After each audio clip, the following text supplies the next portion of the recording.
மார்கழி மாதம் 16ஆம் நாள். திருப்பாவை பாசுரம் 16.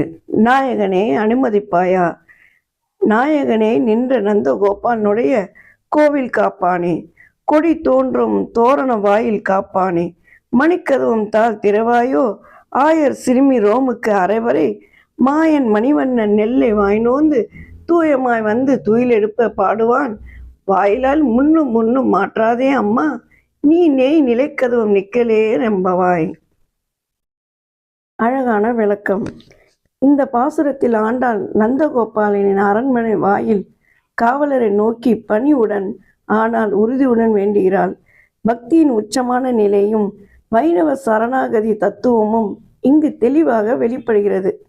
நாயகனே நின்ற நந்தகோபாலனுடைய கோயில் காப்பானே. நந்தகோபால் ஆயர் குலத்தின் தலைவன். அவனுடைய இல்லம் சாதாரண வீடல்ல, அது எம்பெருமானின் திருக்கோயில் போல் புனிதமானது. அதன் காவலரின் நீ பெருமைக்குரியவன். கொடி தோன்றும் தோரண வாயில் காப்பானே. விழாக்களால் அலங்கரிக்கப்பட்ட தோரணங்களும் கொடிகளும் பற்கவும் அரண்மனை வாயில். இது திருவிழா நடக்கும் திருக்கோயில் போல் காட்சியளிக்கிறது.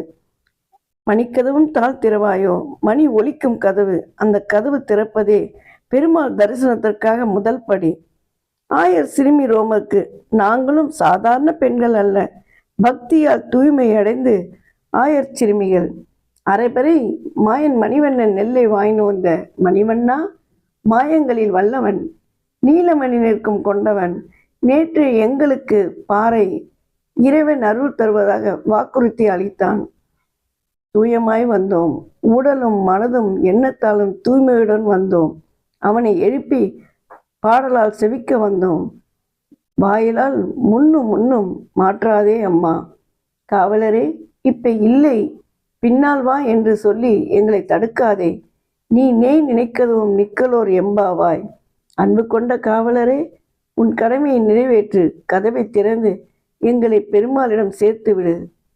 பாசுரத்தின் மைய பொருள் சாரம். நந்தகோபாலின் இல்லம் திருக்கோவில். காவலர் ஆன்மீக தடைகளை நீக்கும் வழிகாட்டி.